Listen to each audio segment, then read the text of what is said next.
ಹರೀಶ್. ಶ್ರೀ ಗುರುಭ್ಯೋ ನಮಃ. ಹರಿ ಓಂ. ಸಚ್ಚಾಸ್ತ್ರೋದಿತ ವರ್ತ್ಮನಃ ಪದಮಿದಂ ಧ್ಯಾಯನ್ಮದಂಕಂಕಿತಾ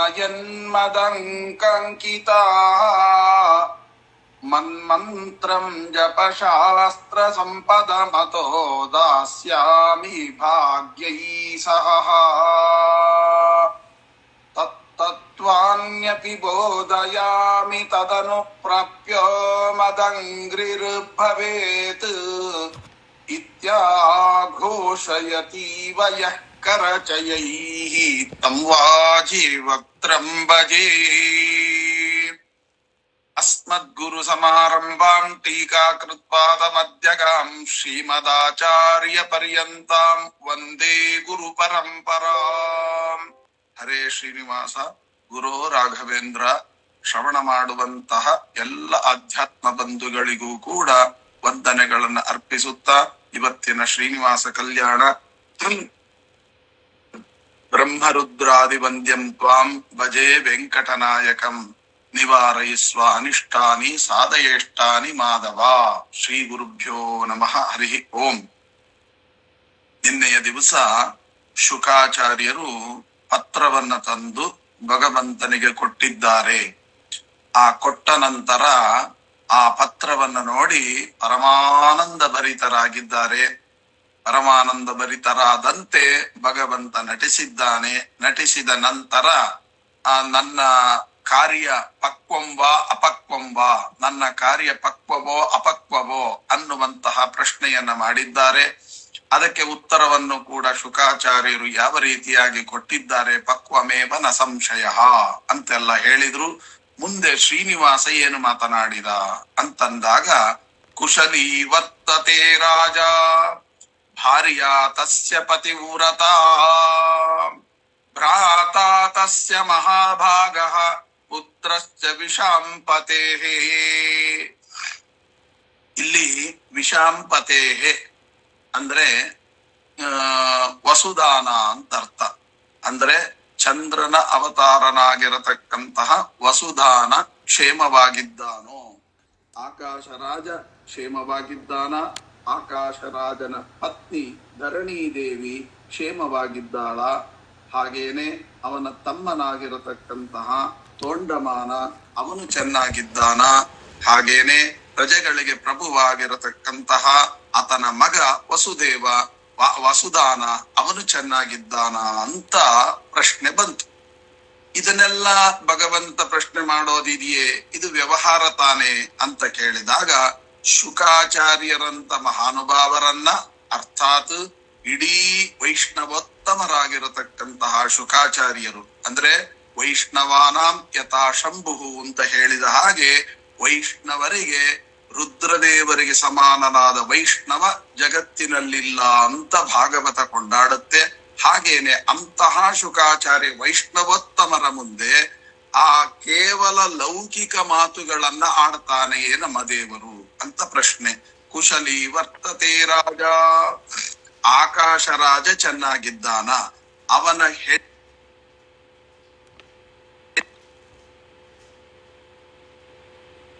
ಹರೇ ಶ್ರೀನಿವಾಸ. ಬಹುಶಃ ರಿಮೂವ್ ಆಗಿರ್ಬೇಕು.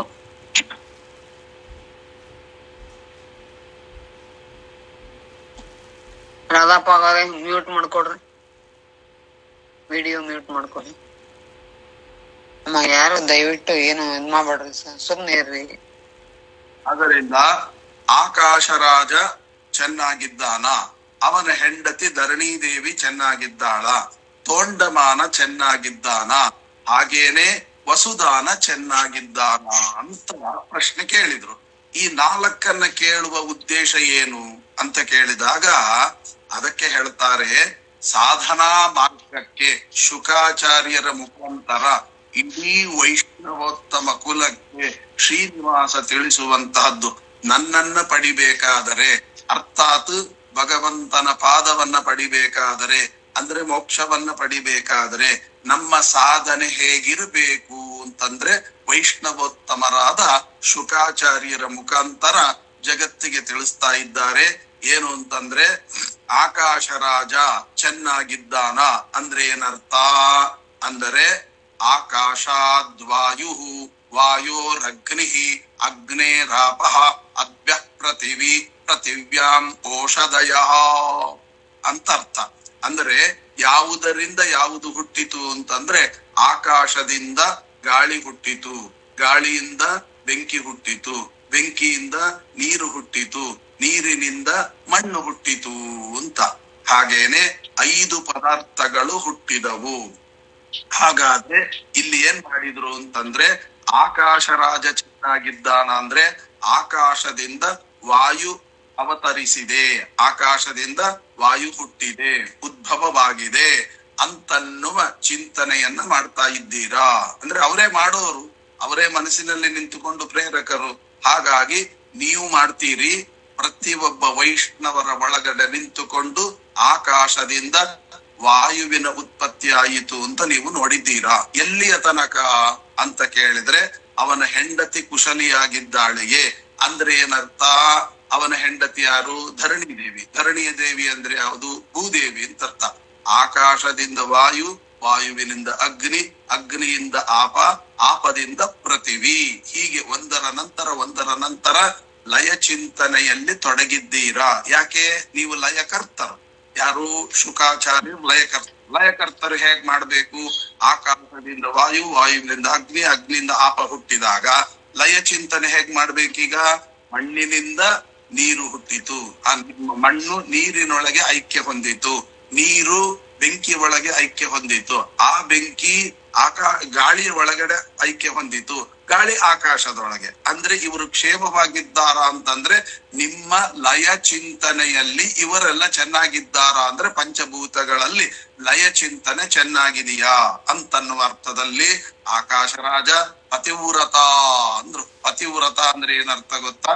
ಒಂದು ಗಂಡನಲ್ಲೇ ಮನಸ್ಸಿಟ್ಟು ಬೇರೆಯವರನ್ನ ಕನಸು ಮನಸ್ಸಿನಲ್ಲಿಯೂ ಯೋಚನೆ ಮಾಡದದ್ದು ಅಂತ ಲೌಕಿಕ ಅರ್ಥ.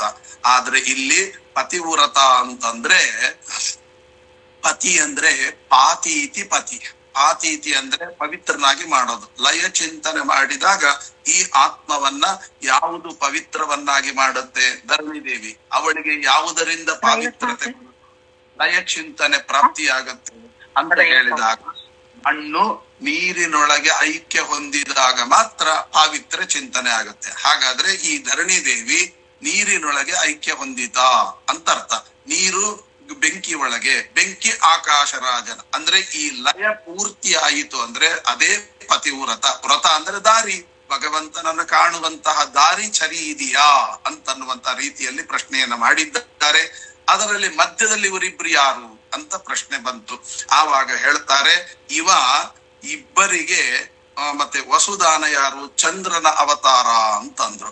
ಚಂದ್ರ ವಿಷಾಂಪತೆ ಅಂತ ಕರೆದ್ರು. ಅಂದ್ರೆ ಏನರ್ಥ ಅಂದ್ರೆ ಎರಡಕ್ಕೆ ಅಭಿಮಾನಿ ದೇವತೆಯಂತೆ. ಯಾವುದು ಎರಡು ಅಂತ ಕೇಳಿದಾಗ ನೀರು ಬೆಂಕಿ ಅಂತ. ನೀರಿಗೂ ಬೆಂಕಿಗೂ ಚಂದ್ರ ಅಭಿಮಾನಿ ದೇವತೆ. ಹಾಗಾಗಿ ಈ ಚಂದ್ರನನ್ನ ತೆಗೆದುಕೊಳ್ಳಿ ಅಂತ ಹೇಳಿದ್ರು. ಹಾಗೆ ಅದರೊಳಗೆ ಮತ್ತೆ ಇನ್ನು ತೋಂಡಮಾನ ಇದ್ದಾನಲ್ಲ, ಅವನು ಗಾಳಿಗೆ ಇದು ಅಂತ.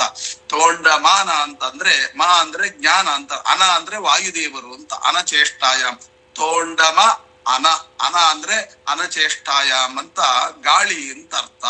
ತೋಂಡಮ ಅಂದ್ರೆ ಎತ್ತುವ ಸ್ವಭಾವವುಳ್ಳ, ಪ್ರತಿಯೊಬ್ಬರನ್ನ ಮೇಲೆತ್ತುವ ಸ್ವಭಾವವುಳ್ಳ. ಅನ ಅಂದ್ರೆ ವಾಯುದೇವರು ಅಂತ ಅರ್ಥ. ಹಾಗೆ ವಾಯು ಚಿಂತನೆ, ಅದರಿಂದ ಆಕಾಶ ಚಿಂತನೆ ಅಂತ ಹೀಗೆ ಲಯ ಚಿಂತನೆಯನ್ನ ಮಾಡುವಂತ ರುದ್ರದೇವರು ಲಯಕರ್ತ.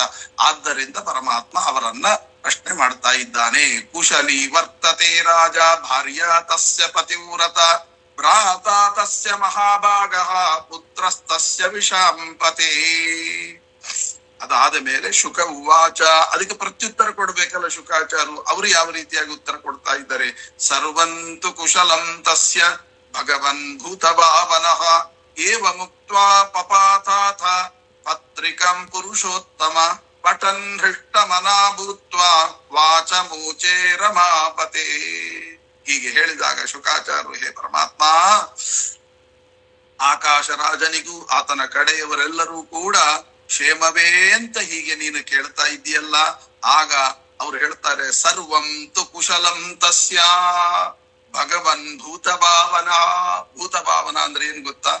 ಭೂತ ಅಂದ್ರೆ ಹಿಂದಿಂದು, ಭಾವನ ಅಂದ್ರೆ ಮುಂದಿಂದು. ಹಿಂದಿಂದು ಮುಂದಿಂದು ಎಲ್ಲವನ್ನು ತಿಳಿದುಕೊಂಡವನೇ. ನೋಡಿ ಎಂತಹ ವಿಶೇಷಣವನ್ನು ಕೊಟ್ಟು ಹೇಳ್ತಾ ಇದ್ದಾರೆ.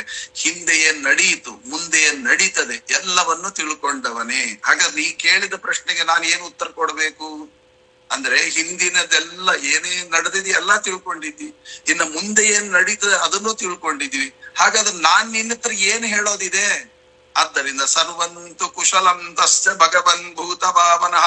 ಎಲ್ಲವೂ ಕುಶಲ. ಯಾಕೆ ಗೊತ್ತಾ? ಹಿಂದಿಂದು ನೀನ್ ತಿಳ್ಕೊಂಡೇ ಮಾಡಿದ್ಯಾ, ಮುಂದಿಂದು ತಿಳ್ಕೊಂಡೇ ಮಾಡ್ತೀಯ. ಹಾಗಾದ್ರೆ ನಮ್ದು ಏನಿದೆ ಇದ್ರೊಳಗೆ? ನಮ್ದೇನಿಲ್ಲ, ಕೇವಲ ನಿಮಿತ್ತ ಮಾತ್ರಂ ಭವ ಸವ್ಯಸಾಚಿನ್. ಕೇವಲ ನಿಮಿತ್ತ. ನಾನು ಪತ್ರಿಕೆ ತಂದದ್ದಲ್ಲ, ಅವರು ಬರೆದು ಕೊಟ್ಟದ್ದಲ್ಲ, ಎಲ್ಲಾನು ನೀನೇ ಅವರೊಳಗೆ ನಿಂತುಕೊಂಡು ಪತ್ರಿಕೆಯನ್ನು ಬರೆಸಿದ್ಯಾ, ನೀನೇ ನನ್ನೊಳಗಿದ್ದುಕೊಂಡು ಪತ್ರಿಕೆಯನ್ನು ತಂದಿದ್ಯಾ, ನೀನೇ ನಿಂತು ನನ್ನ ಬಾಯಲ್ಲಿ ನಿಂತು ನುಡಿಸ್ತಾ ಇದ್ದೆ. ಇನ್ನೇನ್ ಹೇಳ್ಬೇಕು ನನಗೆ? ಮಾತು ನೋಡಿ ಶುಕಾಚಾರ್ಯರು, ನೀನೇ ನಿಂತು ನಡೆಸ್ತೀಯಾ? ಯಾರು? ವಾಯುದೇವರೇ ನಿಂತು ನಡೆಸ್ತಾ ಇದ್ದಾರೆ. ನನ್ನ ಬಾಯಿಯ ಒಳಗೆ ನಿಂತುಕೊಂಡು ಮಾತನಾಡುವವರು ವಾಯುದೇವರು ಅಂತ ಪರಮಾತ್ಮನ ಮುಂದೆ ಹೇಳ್ತಾ ಇದ್ದಾರೆ. ಸರ್ವಂತು ಕುಶಲಂ ತಸ್ಯ ಭಗವದ್ಭೂತ ಭಾವನಃ ಏವ ಮುಕ್ತ ಪಪಾಠಾತ. ಅಂದರೆ ನನ್ನ ಬಾಯಿಯ ಒಳಗಡೆ ಮುಖ್ಯ ಪ್ರಾಣದೇವರು ನಿಂತು ಮಾತನಾಡ್ತಾ ಇದ್ದಾರೆ. ಪ್ರಪಾಠ, ಅಪಾಠ ಅಂದ್ರೆ ವಾಯುದೇವರು ನಿಂತು, ನಾನಾದ್ರೆ ಪಾಠ, ಅವರು ಪಪಾಠ ಅಂದ್ರೆ ವಾಯುದೇವರು ನಿಂತು ನನ್ನ ಬಾಯಿಯಲ್ಲಿ ನಿಂತು ಮಾತನಾಡಿಸ್ತಾರೆ ಅಂತ ಶುಕಾಚಾರ್ಯ ಹೇಳ್ತಾರೆ. ಹೌದ್ರಿ, ವಾಯುದೇವರು ಮತ್ತೆ ಮುಖ್ಯ ಪ್ರಾಣದೇವರು ಶುಕಾಚಾರ್ಯ ಒಳಗೆ ನಿಂತುಕೊಂಡು ಮಾತನಾಡಿಸ್ತಾರೆ ಅಂತ ನೀವೇನೋ ಅರ್ಥ ಮಾಡಿದ್ರಿ. ಇದಕ್ಕೆ ಆಧಾರ ಏನು? ಎಲ್ಲಿದೆ? ಶುಕಾಚಾರ ಬಾಯಿಯ ಒಳಗೆ ನಿಂತುಕೊಂಡು ಮುಖ್ಯ ಪ್ರಾಣದೇವರು ಮಾತನಾಡ್ತಾರೆ ಅಂತನ್ನುವಂತಹದ್ದು ಶ್ರವಣ ಮಾಡ್ತಾರೆ, ಪಠನ ಮಾಡ್ತಾರೆ ಅನ್ನೋದಕ್ಕೆ ಏನಾದ್ರೂ ಒಂದು ಆಧಾರ ಬೇಕಲ್ವಾ ಅಂತ ಕೇಳಿದಾಗ ಭಾಗವತ ತಗೊಳ್ಳಿ ಅಂತ ಹೇಳ್ತಾರೆ. ಭಾಗವತದಲ್ಲಿ ಒಂದು ಮಾತಿದೆ, ಏನು ಅಂತ ಅದಕ್ಕೆ ಹೇಳ್ತಾರೆ. ಅದರೊಳಗೆ ಹೇಳುವಾಗ ಭಾಗವತದಲ್ಲಿ ನಿಗಮ ಕಲ್ಪತರೋರ್ಗಲಿತಂ ಫಲಂ ಶುಕ ಮುಖಾತ್ ಅಮೃತದ್ರವ ಸಂಯುತಂ ಪಿಬತ ಭಾಗವತಂ ರಸಮಾಲಯಂ ಮುಹುರವೋಹೋ ರಸಿಕಾಹ ಭುವಿ ಭಾವುಕಾಹ. ಅಲ್ಲಿ ಹೇಳುವಾಗ ಮೇಲ್ನೋಟಕ್ಕೆ ನಿಮ್ಗೆ ಅರ್ಥ ಆಗೋದಿಲ್ಲ, ವ್ಯಾಖ್ಯಾನ ಇಟ್ಕೊಂಡ್ರೆ ಮಾತ್ರ ಅರ್ಥ ಆಗುತ್ತೆ. ಅಲ್ಲಿ ಏನಿದೆ? ನಿಗಮ ಕಲ್ಪತರೋರ್ಗಲಿತಂ, ವೇದಾಂತವೆಂಬತಕ್ಕಂತಹ ಕಲ್ಪವೃಕ್ಷ, ಆ ಕಲ್ಪವೃಕ್ಷದಿಂದ ಬಿದ್ದ ಹಣ್ಣು, ತಾನಾಗೆ ಹಣ್ಣಾಗಿ ಬಿದ್ದಂತಹದ್ದು. ಹೌದು, ಅದು ಸಿಹಿಯಾಗಿದೆ ಅಂತ ಹೇಗೆ ಗೊತ್ತಾಗುತ್ತೆ ಅಂತ ಕೇಳಿದಾಗ ಶುಕ ಮುಖಾತ್ ಅಮೃತ ದ್ರವ ಸಂಯುತಂ, ಶುಕಾಚಾರ್ಯರೆಂಬ ಗಿಳಿಯಿಂದ ಕಚ್ಚಿ ಸವಿ ಮಾಡಲ್ಪಟ್ಟ ಹಣ್ಣು, ಅದನ್ನ ಮುಹುರವೋಹೋ ರಸಿಕಾಹ ಭುವಿ ಭಾವುಕಾಹ ಪಿಬತ ಭಾಗವತಂ ಅಂತ ಭಾಗವತವನ್ನು ಕುಡೀರಿ ಅಂತ ಉಂಟು.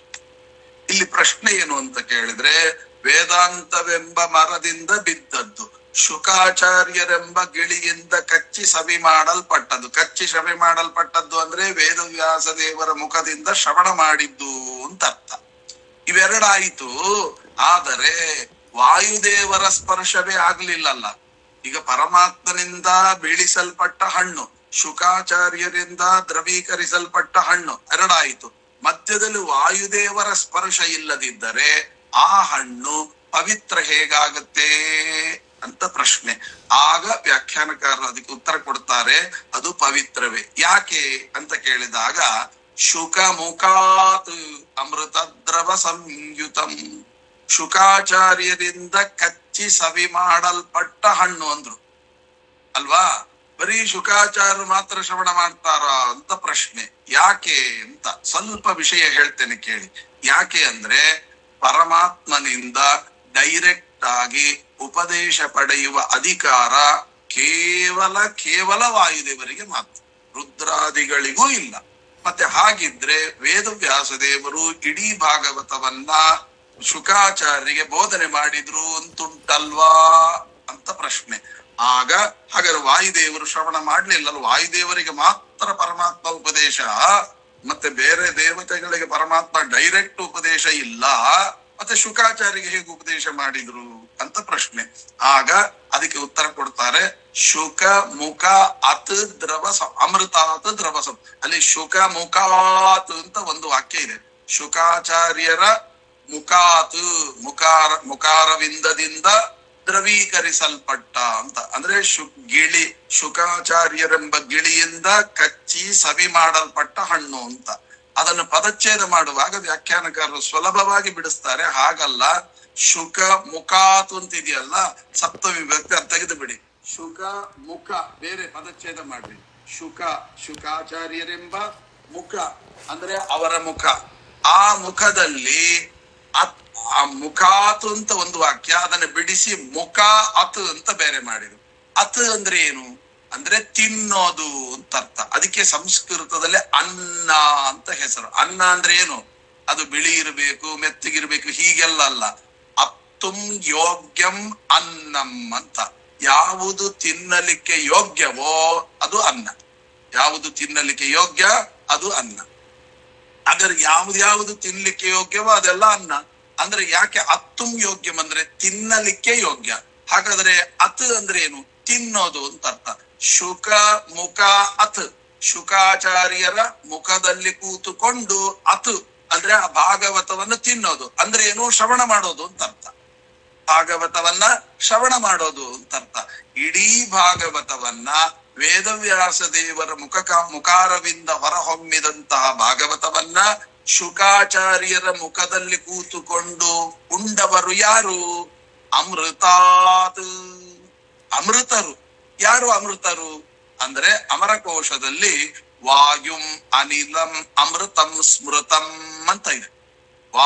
ವಾಯುದೇವರಿಗೆ ಅನಿಲ ಅಮೃತ ಅಂತ ಕರೀತಾರೆ. ಹೌದು, ವಾಯುದೇವರಿಗೆ ಅಮೃತ ಅಂತ ಯಾಕೆ ಹೆಸರು ಅಂದ್ರೆ ಮೋಕ್ಷಪ್ರದಃ. ಮೋಕ್ಷ ಯಾರು ಕೊಡ್ತಾರೆ? ವಿಷ್ಣು. ಮಹಾಭಾರತ ತಾತ್ಪರ್ಯದಲ್ಲಿ ವಿಷ್ಣು ಹಿದಾತ ಮೋಕ್ಷಸ್ಯ ವಾಯುಶ್ಚ ತದನುಜ್ಞಯ ಅಂದ್ರೆ ಪರಮಾತ್ಮನೇ ಮೋಕ್ಷವನ್ನು ಕೊಡತಕ್ಕಂಥವನು. ವಾಯುದೇವರು ಅದು ಅನುಜ್ಞೆಯಿಂದ ಕೊಡ್ತಾರೆ. ಹಾಗಾದ್ರೆ ಇಬ್ರು ಮೋಕ್ಷವನ್ನು ಕೊಡ್ತಾರೆ. ಆದ್ದರಿಂದ ವಿಷ್ಣು ಮತ್ತು ವಾಯು ಇಬ್ಬರಿಗೂ ಅಮೃತ ಶಬ್ದ ವಾಚ್ಯರು. ಅಂತಹ ಮೋಕ್ಷವನ್ನು ಕೊಡತಕ್ಕಂತ ಅಮೃತ ಶಬ್ದ ವಾಚ್ಯರಾಗಿರತಕ್ಕಂತ ವಾಯುದೇವರು ಎಲ್ಲಿ ಕೂತ್ಕೊಂಡಿದ್ದಾರೆ? ಶುಕ ಮುಖ ಅತ್, ಶುಕಾಚಾರ್ಯರ ಮುಖದಲ್ಲಿ ಕೂತುಕೊಂಡು ಅತು ತಿನ್ನತಕ್ಕಂತ ಅಮೃತಾತ್, ಆ ವಾಯುದೇವರಿಂದ ದ್ರವೀಕರಿಸಲ್ಪಟ್ಟದ್ದು, ಸಿಹಿ ಮಾಡಲ್ಪಟ್ಟದ್ದು. ಯಾಕೆ? ಇಡೀ ಭಾಗವತ ನಮ್ಗೆ ಅರ್ಥವೇ ಆಗೋದಿಲ್ಲ. ನೀವು ಮೇಲ್ನೋಟಕ್ಕೆ ನೋಡಿ ಅರ್ಥವೇ ಆಗೋದಿಲ್ಲ. ಅದಕ್ಕೆ ಶ್ರೀಮದ್ ಆಚಾರ್ಯರ ತಾತ್ಪರ್ಯ ಬಂದ ಮೇಲೇನೆ ಭಾಗವತದೊಳಗೆ ಇಷ್ಟು ಅರ್ಥ ಇದೆ ಅಂತ ತೋರಿಸಿಕೊಟ್ಟಂತ ಮಹಾನುಭಾವರು ನಮ್ಮ ಶ್ರೀಮದ್ ಆಚಾರ್ಯರು. ಹಾಗಾಗಿ ಶ್ರೀಮದ್ ಆಚಾರ್ಯರೆಂಬತಕ್ಕಂಥ ವಾಯುದೇವರಿಂದ ದ್ರವೀಕರಿಸಲ್ಪಟ್ಟ ಭಾಗವತ ಅಂತ. ಹಾಗಾದ್ರೆ ಯಾಕೆ ಅಂತ ನೀವು ಕೇಳಬಹುದು. ಯಾಕೆ ಅಂದ್ರೆ ಪರಮಾತ್ಮನಿಂದ ಡೈರೆಕ್ಟ್ ಉಪದೇಶ ಪಡೆಯಲಿಕ್ಕೆ ಯಾವ ದೇವತೆಗಳಿಗೂ ಅಧಿಕಾರ ಇಲ್ಲ. ಹಾಗಾಗಿ ನೀವು ಕೇಳಬಹುದು, ಕೃಷ್ಣ ಗೀತೆಯನ್ನು ಅರ್ಜುನನಿಗೆ ಉಪದೇಶ ಮಾಡಿದ್ನಲ್ಲ ಅಂತ. ಖಂಡಿತ ಇಲ್ಲ. ಯಾಕೆ ಅಂದ್ರೆ ಕೃಷ್ಣ ಉಪದೇಶ ಮಾಡಿದ್ದು ಅರ್ಜುನನಿಗಲ್ಲ, ಅರ್ಜುನನ ರಥದ ಮೇಲೆ ಧ್ವಜ, ಆ ಧ್ವಜದಲ್ಲಿ ಚಿಹ್ನಿತರಾಗಿರತಕ್ಕಂತಹ ಯಾರು? ಆ ವಾಯುದೇವರು. ಆ ವಾಯುದೇವರನ್ನ ಕುರಿತು ಕೃಷ್ಣ ಗೀತೆಯನ್ನ, ಸಮಗ್ರ ಗೀತೆಯನ್ನ ಮತ್ತೆ ಉಪದೇಶ ಮಾಡಿದ್ದೇ ಹೊರತು ತದ್ವಾರ ಅಲ್ಲಿ ನಿಂತುಕೊಂಡು ಅರ್ಜುನ ಶ್ರವಣ ಮಾಡಿದ. ಹಾಗಾದ್ರೆ ಡೈರೆಕ್ಟ್ ಉಪದೇಶ ವಾಯುದೇವರಿಗೆ ಮಾತ್ರ ಅಂತ ಅರ್ಥ. ಹಾಗಾದ್ರೆ ಇಷ್ಟೆಲ್ಲ ಅರ್ಥವನ್ನ ಇಟ್ಟುಕೊಂಡಾಗ ಡೈರೆಕ್ಟ್ ಉಪದೇಶ ಯಾರಿಗೆ ಅಂತ ಕೇಳಿದಾಗ ವಾಯುದೇವರಿಗೆ. ಅದನ್ನೇ ಇಲ್ಲಿ ಹೇಳಿದ್ದು ತೋಂಡ ಮಾನ. ಮಾನ ಅಂದ್ರೆ ಏನು? ತೋಂಡಂ ಆನ, ತೋಂಡ ಮಾನ. ಆನ ಅಂದ್ರೆ ಯಾರು? ಅನ ಚೇಷ್ಟಾಯ, ಮುಖ್ಯ ಪ್ರಾಣದೇವರು. ಅವರಿಂದ ಶ್ರವಣ ಅಂದ್ರೆ ಏನಾಯ್ತು? ಮಣ್ಣು ನೀರಿನ ಒಳಗಡೆ ಹೇಗೆ ಮಣ್ಣಿನ ಗುಣವಾಗಿರತಕ್ಕಂತ ಗಂಧ ಸಮೇತವಾಗಿ ಸ್ಪರ್ಶ ಅಲ್ಲ ರಸ ಸಮೇತವಾಗಿರತಕ್ಕಂತ ನೀರಿನಲ್ಲಿ ಐಕ್ಯ. ಆ ನೀರು ಏನು ಮಾಡುತ್ತೆ? ತನ್ನ ರಸದಿಂದ ಸಹಿತವಾಗಿರತಕ್ಕಂತ ರೂಪ ಸಹಿತವಾದ ಅಗ್ನಿ. ಆ ಅಗ್ನಿ ಏನು ಮಾಡುತ್ತೆ? ಸ್ಪರ್ಶ ಸಹಿತವಾದಂತ ವಾಯುವಿನೊಳಗೆ. ಈ ಸ್ಪರ್ಶ ಸಹಿತವಾದಂತ ವಾಯು ಶಬ್ದ ಸಹಿತವಾದಂತ ಆಕಾಶದೊಳಗೆ ಲಯ ಹೊಂದುತ್ತೆ ಅಂತ ಲಯಕರ್ತರಾಗಿರತಕ್ಕಂತ ಶುಕಾಚಾರ್ಯರಿಗೆ ಹೀಗೆ ತಾನೇ ಪ್ರತಿಯೊಬ್ಬರ ಒಳಗಿದ್ದುಕೊಂಡು ಲಯ ಚಿಂತನೆ ಮಾಡ್ತಾ ಇದ್ದೀರಿ ಅಂತನ್ನುವ ಮಾತನ್ನ ಶ್ರೀನಿವಾಸ ಕೇಳ್ತಾ ಇದ್ದಾನೆ. ಕುಶಲಿ ವರ್ತತೆ ರಾಜ ಭಾರ್ಯಾ ತಸ್ಯ ಪತಿವ್ರತ ಭ್ರಾತಾ ತಸ್ಯ ಮಹಾಭಾಗ ಪುತ್ರಾಸ್ತಸ್ಯ ವಿಷಾಂಪತೆ. ಹೀಗೆ ಈ ಲಯ ಚಿಂತನೆಯ ಒಂದು ಅದ್ಭುತವಾದ ಚಿಂತನೆಯನ್ನ ಲಯಕರ್ತರಾಗಿರತಕ್ಕಂಥ ಶುಕಾಚಾರ್ಯರಿಗೆ ಶ್ರೀನಿವಾಸ ಉಪದೇಶ ಮಾಡ್ತಾ ಇದ್ದಾನೆ. ಇಷ್ಟೆಲ್ಲ ಹೇಳಿದ್ಮೇಲೆ ಶುಕಾಚಾರ ಮಾತನಾಡ್ಬೇಕಲ್ಲ. ಸರ್ವಂತು ಕುಶಲಂ ತಸ್ಯ ಭಗವನ್ ಭೂತ ಭಾವನಃ ಏವ ಮುಕ್ತ ಪ್ರಪಾತಾತ ಪತ್ರಿಕಾಂ ಪುರುಷೋತ್ತಮ. ಸ್ವಾಮಿ, ಅದರಿಂದಲೇ ನಾನು ಹೇಳ್ತಾ ಇರೋದು, ಶುಕಾಚಾರ್ಯ ಹೇಳ್ತಾ ಇದ್ದಾರೆ ಏನಂತ, ನಾನು ಈ ಪತ್ರಿಕೆಯನ್ನು ಓದಲಿಕ್ಕೆ ಅರ್ಹನಲ್ಲ. ಹೇಗೆ ಭಾಗವತದಲ್ಲಿ ನನ್ನ ಮುಖ ಕಮಲದಲ್ಲಿ ವಾಯುದೇವರು ನಿಂತು ಇಡೀ ಸಮಗ್ರ ಭಾಗವತವನ್ನು ಶ್ರವಣ ಮಾಡಿದ್ರೋ ಹಾಗೆ ಪಪಾಠ ಅಂದ್ರೆ ನನ್ನ ಬಾಯಿ ಒಳಗೆ ಈಗ ನಿಂತುಕೊಂಡು ಮುಖ್ಯ ಪ್ರಾಣದೇವರೇ ಮಾತನಾಡ್ತಾ ಇದ್ದಾರೆ. ಯಾಕೆ? ಈ ವಿವಾಹವನ್ನ ಮಾಡುವ ಪೂರ್ಣಾಧಿಕಾರ ಇರೋದು ವಾಯುದೇವರಿಗೆ ಮಾತ್ರ. ಆದ್ದರಿಂದ ವಾಯುದೇವರು ನನ್ನೊಳಗಿದ್ದುಕೊಂಡು ಪತ್ರಿಕೆಯನ್ನ, ಅದಕ್ಕೆ ಪಾಠ ಅಂದ್ರೆ ಓದೋದು, ಅಪಾಠ ಅಂದ್ರೆ ಏನು, ನನ್ನ ಒಳಗಿದ್ದುಕೊಂಡು ಮತ್ತವರು ಓದ್ತಾ ಇದ್ದಾರೆ ಅಂತ ಅರ್ಥ. ನನ್ನ ಮುಖ ಕಮಲದಲ್ಲಿ ಅವರು ಯಾರು ಅಂತಂದ್ರೆ ವಾಯುದೇವರು. ಹೇ ಪುರುಷೋತ್ತಮ ಪಠನ್ ಹೃಷ್ಟ ಮನಾಭೂತ್ವ ವಾಚಮೂಚೇ ರಮಾಪತಿ. ಎಷ್ಟು ಆನಂದವಾಗಿರ್ಬೇಕು ಅವರಿಗೆ. ಆಗ ಅವರು ಯಾವಾಗ ವಾಯುದೇವರು ಶುಕಾಚಾರ್ಯರ ಮುಖ ಕಮಲದಲ್ಲಿ ಕೂತುಕೊಂಡು ಭಾಗವತವನ್ನ ಅರ್ಥಾತ್ ಭಾಗವತವನ್ನು ಹೇಗೆ ಶ್ರವಣ ಮಾಡಿದ್ರೋ ಹಾಗೆ ಇಲ್ಲಿ ಪತ್ರಿಕೆಯನ್ನೆಲ್ಲವನ್ನು ಕೂಡ ಓದಿದಾಗ ಶ್ರೀನಿವಾಸ ಹೇಳ್ತಾನಂತೆ. ಶ್ರೀನಿವಾಸ ಉವಾಚ ಪತ್ರಿಕಾ ವಿಲೇಖ್ಯ ವಿಪ್ರಮಯಾಕಾಶ ನೃಪಾಯ ಚ ತದ್ವಚನಂ ಅನುಸೃತ್ಯೈವ ರಾಜ್ಞಾ ಪ್ರೀತಿ ವಿಧಾಯಿಕಾ. ಹೇ ಶ್ರೀನಿವಾಸ, ಹೇ ಬ್ರಾಹ್ಮಣವರ, ನಿನ್ನ ಮಾತಿನಂತೆ ಆಕಾಶರಾಜನ ಮನಸ್ಸಿಗೆ ಒಪ್ಪುವಂತಹ ಪತ್ರವನ್ನ ನಾನು ಆತನಿಗೆ ಬರೆಯೋಣ ಅಂತ ಅನ್ಕೊಂಡಿದ್ದೀನಿ. ಏನಂತೀರಿ? ಅದನ್ನು ಕೇಳ್ಬೇಕಾ? ಅದು ಶುಕಾಚಾರ ಒಪ್ಪಿಕೊಡ್ಬೇಕಾ? ತಾನೇ ಸರ್ವೋತ್ತಮ ಅಲ್ವಾ? ಹೀಗೆಲ್ಲ ನಟನೆ ಮಾಡ್ತಾ ಇದ್ದಾನೆ. ಅದಕ್ಕೆ ಹೇಳ್ತಾರೆ ಯಾಕೆ, ತತಸ್ಸ ಪತ್ರಂ ಪುರುಹೂತ ಮಿತ್ರಂ ಸ್ವಯಂ ವಿಲೇಖಾತ ಮಹಾರ್ಥ ಸಂಯುತಂ ಅತ್ಯಂತ ಸಂಹೃಷ್ಟ ಮನಃ ಪ್ರಚೂಚಕಂ ಕೃಷ್ಣಾವತಾರೇ ಪ್ರತಿರುಕ್ಮಿಣೀಮಿವ. ನೋಡಿ ಎಷ್ಟು ಸೂಕ್ಷ್ಮವಾದ ವಿಚಾರವನ್ನ ಇಲ್ಲಿ ಹೇಳ್ತಾ ಇದ್ದಾರೆ ಅಂತಂದ್ರೆ, ಅಲ್ಲಿ ಆಕಾಶರಾಜ ಏನ್ ಮಾಡಿದ, ಬೃಹಸ್ಪತ್ಯಾಚಾರ್ಯನ ಕೇಳಿದ ಪತ್ರಿಕೆ ಬರೀಲಿಕ್ಕೆ. ಆಗ ಬೃಹಸ್ಪತ್ಯಾಚಾರ್ಯ ಏನಂದ್ರು, ಶುಕಾಚಾರ್ಯರ ಹತ್ರ ಬರೆಸು ಅಂತ. ನೋಡಿ ಅಲ್ಲಿಗೆ ಆಕಾಶರಾಜ ಏನ್ ಮಾಡಿದ, ಗುರುಗಳಾಗಿರತಕ್ಕಂತ ಬೃಹಸ್ಪತ್ಯಾಚಾರ್ಯನ ಕೇಳಿ ಶುಕಾಚಾರ್ಯರ ಕೈಯಿಂದ ಪತ್ರ ಬರೆಸಿದ. ಯಾರು ಉತ್ತಮರೋ ಅವರು ಪತ್ರ ಬರಿಬೇಕು, ಯಾರ್ಯಾರೋ ಬರೆಯೋದಲ್ಲ. ಅಲ್ಲಿ ನಮ್ಮ ಆ ಪರಿಸರದಲ್ಲಿ ಅತಿ ಉತ್ತಮರು ಇದ್ದಾರೆ ಅಂತಂದಾಗ ಅವರ ಕೈಯಿಂದ ಬರೆಸಿದ್ರೆ, ಒಂದು ವೇಳೆ ಮುಹೂರ್ತಗಳು ದುರ್ಮೂರ್ತವಾಗಿದ್ರೆ ಅದು ಸುಮೂರ್ತವಾಗುತ್ತೆ. ಅದಕ್ಕೆ ನೀವು ದೊಡ್ಡವರಿದ್ದೀರಿ, ನಿಮ್ ಕೈಯಿಂದ ಬರೀರಿ ಅಂತ. ಹಾಗಾದ್ರೆ ಅಲ್ಲಿ ಶುಕಾಚಾರ್ಯ ಕೈಯಿಂದ ಆಕಾಶರಾಜ ಬರೆಸಿದ್ನಲ್ಲ, ಇಲ್ಲಿ ಶ್ರೀನಿವಾಸ ಏನು ಮಾಡಿದ? ಅದಕ್ಕೆ ಹೇಳ್ತಾನೆ ಶ್ರೀನಿವಾಸ, ನನಗಿಂತಲೂ ಉತ್ತಮರು ಇಲ್ಲಿ ಜಗತ್ನಲ್ಲೇ ಇಲ್ಲ. ಆದ್ದರಿಂದ ನೋಡಿ ಈ ತತ್ವವನ್ನ ಶ್ರೀನಿವಾಸ ತಿಳಿಸಲಿಕ್ಕೆ ಸ್ವಯಂ ತಾನೇ ಆ ಪತ್ರವನ್ನ ಬರೀಲಿಕ್ಕೆ ಶುರು ಮಾಡಿದ. ಇಲ್ಲದ್ರೆ ಇನ್ನೂ ಶುಕಾಚಾರ್ಯ ಹತ್ರ ಬರೆಸ್ಬೇಕಾಗಿತ್ತು. ಯಾಕೆ ಬರೆಸಲಿಲ್ಲ? ಉತ್ತಮರೇ ಬರಿಬೇಕು. ಹಾಗಾದ್ರೆ ಉತ್ತಮ ಯಾರು ಇಲ್ಲಿ? ಸರ್ವೋತ್ತಮನಾದಂತವನು ಭಗವಂತನೊಬ್ಬನೇ. ಪತ್ರಿಕಾಂ ವಿಲಿಖ್ಯತೆ ವಿಪ್ರ. ಸ್ವಾಮಿ, ನಿಮ್ಮ ಮಾತಿನಂತೆ ಆಕಾಶರಾಜನಿಗೆ ಒಪ್ಪುವಂತ ಪತ್ರವನ್ನ ನಾನೇ ಬರೀತೇನೆ. ಮಯಾ, ನನ್ನಿಂದಲೇನೆ. ಆಕಾಶ ನೃಪಾಯಚ, ಆಕಾಶರಾಜನಾಗಿರತಕ್ಕಂತಹ ರಾಜನಿಗೆ ನಾನು ನಿಮ್ಮ ವಚನವನ್ನ ಅನುಸೃತ್ಯ, ನೀವೇನು ಓದಿದ್ರಲ್ಲ ಅದನ್ನ ಅನುಸರಿಸಿಕೊಂಡು ಅವರಿಗೆ ರಾಜ್ಞಾ ಪ್ರೀತಿ ವಿಧಾಯಿಕಾ, ನಾನೇ ಪತ್ರ ಬರೀತೇನೆ ಅಂತ ಹೇಳಿ, ತತಸ್ಸ ಪತ್ರಂ ಪುರುಹೂತ ಮಿತ್ರಂ ಸ್ವಯಂ ವಿಲೇಖಾತ ಮಹರ್ಥ ಸಂಯುತಂ ಅತ್ಯಂತ ಸಂದೃಶ್ಯ ವನ ಪ್ರಸೂಚಕಂ ಕೃಷ್ಣಾವತಾರೇ ಪ್ರತಿ ರುಕ್ಮಿಣೀವಾ. ಆ ಪತ್ರವನ್ನ ಅದೇ ಶುಕಾಚಾರ್ಯರ ಮುಖಾಂತರ ಕೊಟ್ಟು ಕಳಿಸ್ತಾ ಇದ್ದಾನೆ. ಸ್ವಾಮಿ, ಬಂದಿದ್ದೀರಿ, ವಿಶ್ರಾಂತಿ ಇಲ್ಲ ಗಿಶ್ರಾಂತಿ ಇಲ್ಲ, ಅಲ್ಲೇ ಹೋಗಿ ವಿಶ್ರಾಂತಿ ಮಾಡ್ರಿ, ಈ ಪತ್ರಿಕೆ ತಗೊಂಡಾಗ ಕೊಡ್ಬೇಕು. ಆ ಶುಕಾಚಾರ್ಯ ಎಷ್ಟು ಎಷ್ಟು ಮನಸ್ಸಿಗೆ ಆನಂದವಾಗಿದೆ ಅಂತಂದ್ರೆ, ಒಂದು ಕ್ಷಣ ನನ್ನನ್ನ ಸುಮ್ಮನೆ ಕೂಡಿಸುವ ವ್ಯಕ್ತಿ ನಮ್ಮ ಸ್ವಾಮಿ ಅಲ್ಲ, ಅಷ್ಟು ನನ್ನಿಂದ ಸಾಧನೆಯನ್ನ ಮಾಡಿಸಬೇಕು ಅಂತ ಹೇಳಿ ಗಂಭೀರವಾದ ಅರ್ಥವನ್ನ ಬರೆದಿದ್ದಾನೆ. ವಿಲೇಖ್ಯಾತ ಮಹಾರ್ಥ ಸಂಯುತಂ. ಆ ಶಬ್ದದಲ್ಲಿ ಅಂಡರ್ಲೈನ್ ಮಾಡ್ಬೇಕು. ಯಾಕೆ ಅಂದ್ರೆ ಮುಂದೆ ಬರೆಯತಕ್ಕಂತ ಪತ್ರದಲ್ಲಿ ಮಹಾ ಗಂಭೀರವಾದ ಅರ್ಥ ಇದೆ ಅಂತ ಅರ್ಥ. ಗಂಭೀರವಾದ ಅರ್ಥ ಇದೆ ಅಂದ್ರೆ ಮೇಲ್ನೋಟಕ್ಕೆ ಕಾಣುವ ಶಬ್ದಗಳೇ ಅಲ್ಲ, ಅಂದ್ರೆ ಮೇಲ್ನೋಟಕ್ಕೆ ಕಾಣುವ ಅರ್ಥವೇ ಅಲ್ಲ. ನೀವು ಹಂಗ್ ತಿಳ್ಕೊಂಡ್ಬಿಟ್ರೆ ಮೂರ್ಖರಾಗ್ಬಿಡ್ತೀರಿ. ಮುಂದೆ ಹೇಳುವಂತ ಪ್ರತಿಯೊಂದು ಶಬ್ದವು ಅಭೂತಪೂರ್ವವಾದದ್ದು, ಅರ್ಥಗರ್ಭಿತವಾದದ್ದು ಅಂತ ಅರ್ಥ. ಅದಕ್ಕೆ ಹೇಳ್ತಾರೆ ಮಹಾ ಅರ್ಥ ಸಂಯುತಂ. ನಾನು ಬರೆಯತಕ್ಕಂತ ಒಂದೊಂದು ವಾಕ್ಯದಲ್ಲೂ ಕೂಡ ಮಹಾ ಅರ್ಥಗಳಿದೆ. ಅದನ್ನ ಜ್ಞಾನಿಗಳು ಬಲ್ಲವರು ತಿಳ್ಕೊಳ್ತಾರೆ. ಎಷ್ಟು ಅದ್ಭುತವಾದ ಅರ್ಥ ನೋಡಿ, ಎಷ್ಟು ಅದ್ಭುತವಾದ ಅರ್ಥ. ಅದಕ್ಕೆ ಹೇಳ್ತಾರೆ ಮಹಾ ಅರ್ಥಗಳಿಂದ ತುಂಬಿದ ಪತ್ರವನ್ನು ನಾನು ಬರಿತಾ ಇದ್ದೇನೆ. ಒಳಗಿನ ಅರ್ಥವೇ ಬೇರೆ, ಮೇಲೆ ಕಾಣುವ ಅರ್ಥವೇ ಬೇರೆ. ನೋಡಿಬಿಟ್ರೆ ಏನ್ ಅನ್ಸ್ಬೇಕು? ಓ ಇಷ್ಟೇನಾ, ಎಲ್ರ ಮದುವೆ ತರ ಇದು ಒಂದ್ ಮದುವೆ ಅಂತ. 10ರಲ್ಲಿ 11 ಅಭೂತಪೂರ್ವವಾಗಿರತಕ್ಕಂತ ಅರ್ಥಗಳಿಂದ ತುಂಬಿದೆ ಅಂತ ಹೇಳಿ ಆ ಪತ್ರವನ್ನ ಹೇಗೆ ಅಂತ ಕೇಳಿದಾಗ ಗಂಭೀರವಾದ ಅರ್ಥ ಅಂತ. ನೋಡಿ ಹೇಗೆ ಮಹಾರ್ಥ ಸಂಯುತಂ. ಸುಮ್ಮನೆ ಒಂದು ಉದಾಹರಣೆ ಕೊಡ್ತೇನೆ. ಎಲ್ಲಿ ಅಂದ್ರೆ ವಾದಿರಾಜ ಗುರು ಸಾರ್ವಭೌಮರು ನರಸಿಂಹದೇವರ ಅವತಾರವನ್ನು ಹೇಳುವಾಗ ಅಲ್ಲಿ ಒಂದು ಮಾತು ಹೇಳ್ತಾರೆ. ಏನು ಅಂತ?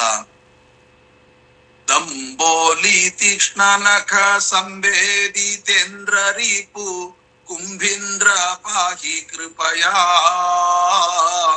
ಸ್ತಂಭಾರ್ಭ ಕಾಸಹನ ಡಿಂಬಾಯ ದತ್ತವರ ಗಂಭೀರ ನಾದ ನೃಹರೇ ಅಂಬೋಧಿ ಜಾನುಸರಣಾಂಬೋಜ ಭೂಪವನ ಕುಂಭೀನ ಶೇಷ ಖಗರ ಕುಂಭೀಂದ್ರ ಕೃತ್ತಿದರ ಜಂಬಾರಿ ಷಣ್ಮುಖ ಮುಖಾಂಬೋರು ಹಾಬಿನುತಮ.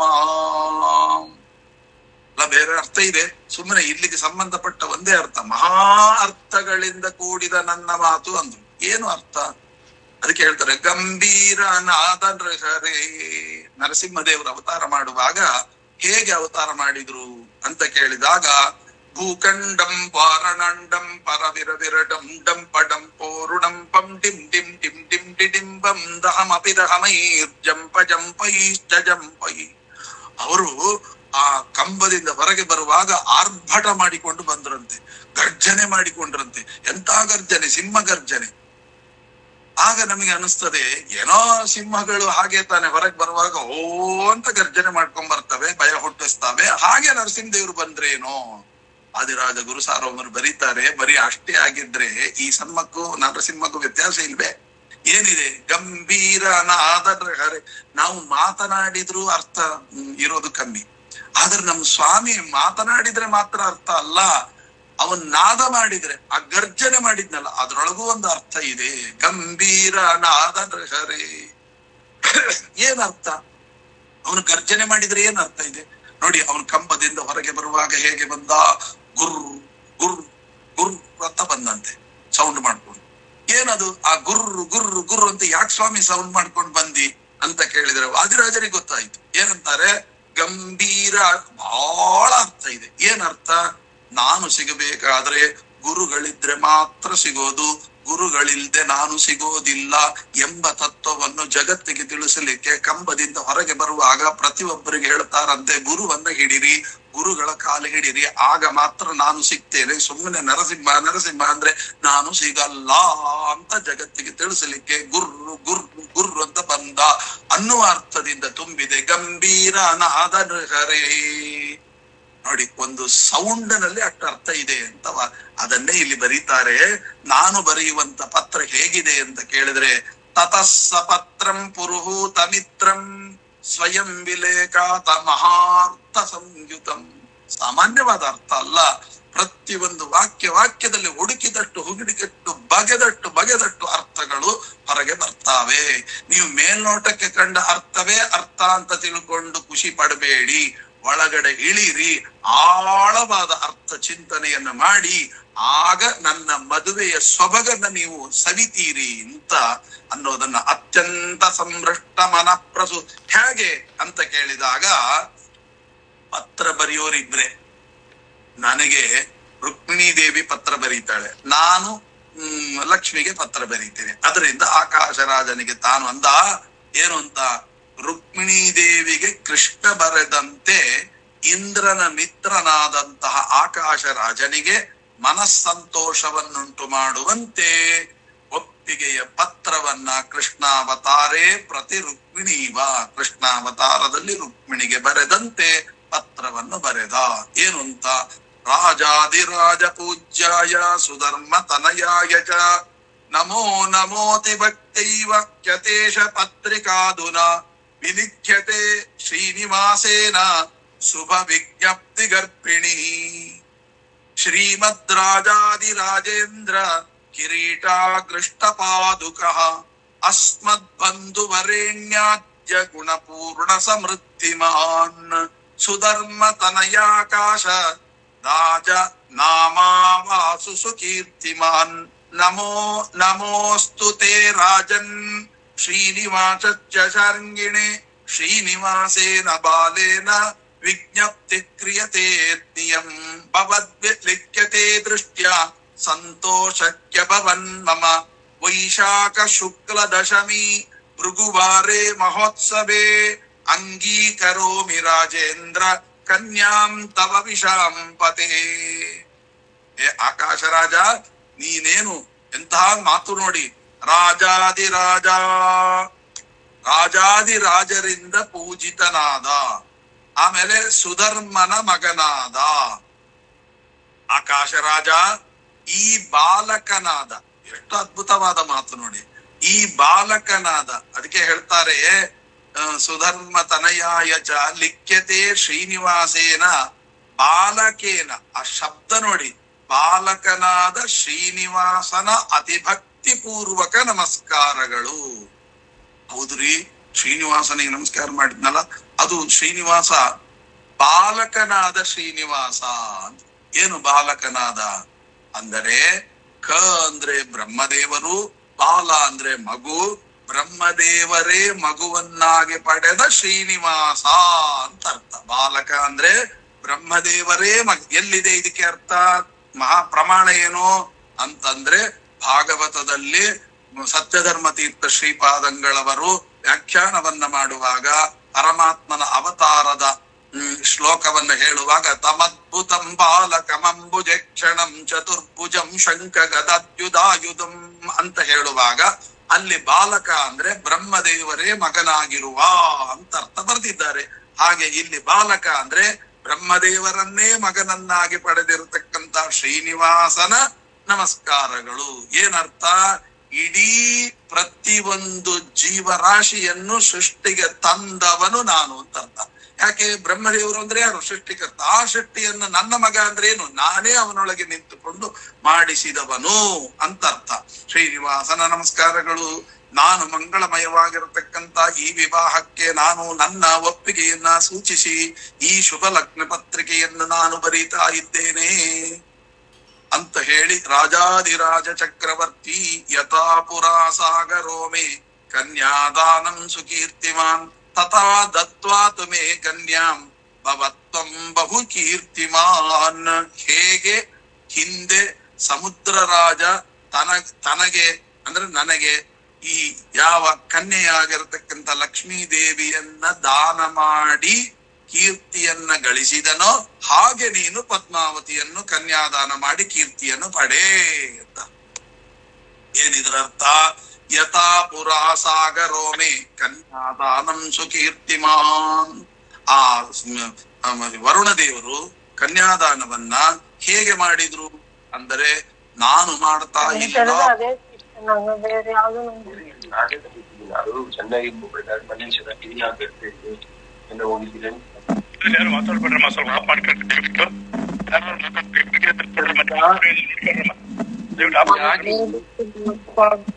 ಮಾಡ್ಕೊಂಡು ಹೀಗೆ ಪರಮಾತ್ಮ ಸಾಗರದ ಕನ್ಯೆಯಾಗಿರುವ ಲಕ್ಷ್ಮೀದೇವಿಯನ್ನ ವರುಣದೇವರು ಹೇಗೆ ಇದು ಮಾಡಿದ್ರು? ಕನ್ಯಾಂ ಕನಕ ಸಂಪನ್ನಾಂ ಕನಕಾಭರಣೀರ್ಯುತಾಂ ದಾಸ್ಯಾಮಿ ವಿಷ್ಣವೇ ತುಭ್ಯಂ ಬ್ರಹ್ಮಲೋಕ ಜಿಗೀಷಯ. ಅವ್ರು ಹೇಳಿದ್ರು, ನನ್ನ ಒಳಗಡೆ ಇರತಕ್ಕಂತ ಸ್ವಾಮಿ ನೀನೇ ಕನ್ಯಾದಾನವನ್ನ ಮಾಡಿ ನೀನೇ ಕನ್ಯಾದಾನವನ್ನು ಸ್ವೀಕಾರ ಮಾಡಿದಿ ಎಂಬ ಅನುಸಂಧಾನದಿಂದ ವರುಣದೇವರು ಮಾಡಿದ್ರು ಅಂತ ಭಾಗವತ ಅಷ್ಟಮ ಸ್ಕಂದ ಹೇಳುತ್ತೆ. ಆ ಅರ್ಥಾನುಸಂಧಾನದಿಂದ ನೀ ಮಾಡ್ಲಿಕ್ಕೆ ನೀ ಸ್ವತಂತ್ರ ಅಲ್ಲ, ನಿನ್ನ ಒಳಗಡೆ ನಿಂತುಕೊಂಡು ನಾನೇ ಕನ್ಯಾದಾನವನ್ನು ಮಾಡ್ತೇನೆ, ನಾನು ನನ್ನೊಳಗೆ ನಿಂತುಕೊಂಡು ನಾನೇ ಕನ್ಯಾದಾನವನ್ನು ಸ್ವೀಕಾರ ಮಾಡ್ತೇನೆ.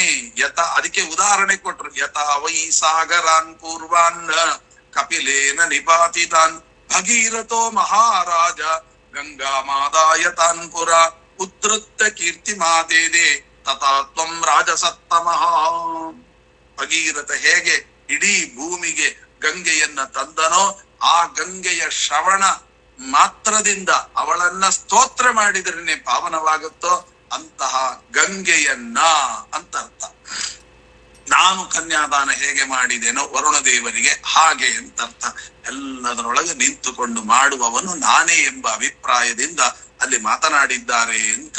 ಹಾಗಾದ್ರೆ ಅವನು ಆ ಪತ್ರದ ಒಳಗಿನ ಸ್ವಾರಸ್ಯ ಏನಿದೆ, ಹಾಗಾದ್ರೆ ಶ್ರೀನಿವಾಸ ಯಾವ ರೀತಿಯಾಗಿ ಪತ್ರವನ್ನು ಬರ್ದ ಅನ್ನುವಂತಹದ್ದನ್ನ ಮತ್ತೆ ನಾಳೆ ಸೇರಿದಾಗ ತಿಳಿದುಕೊಳ್ಳೋಣ ಅಂತ ಹೇಳ್ತಾ, ಅಕ್ಷಯಂ ಕರ್ಮ ಯಸ್ಮಿನ್ ಪರೇ ಸ್ವರ್ಪಿತಂ ಪ್ರಕ್ಷಯಂ ಯಾಂತಿ ದುಃಖಾನಿ ಯನ್ನಾಮತಃ ಅಕ್ಷರೋ ಯೋಜನ ಸರ್ವದೈವಾಮೃತಃ ಕುಕ್ಷಿಗಂ ಯಸ್ಯ ವಿಶ್ವಂ ಸದಾ ಜಾದಿಕಂ ಪ್ರೀಣಯಾಮೋ ವಾಸುದೇವಂ ದೇವತಾ ಮಂಡಲ ಅಖಂಡ ಮಂಡಲಂ ಅಸ್ಮತ್ ಗುರುವಂತರ್ಗತ ರಾಘವೇಂದ್ರ ಗುರುವಂತರ್ಗತ ಭಾರತೀ ರಮಣ ಮುಖ್ಯ ಪ್ರಾಣಾಂತರ್ಗತ ಪದ್ಮಾವತಿ ಶ್ರೀದೇವಿ ಭೂದೇವಿ ನಾದಂತ ಪದ್ಮಾವತಿ ಶ್ರೀನಿವಾಸ ಅಡಿದ ವರೆಗಳಲ್ಲಿ ಅರ್ಪಿಸುತ್ತಾ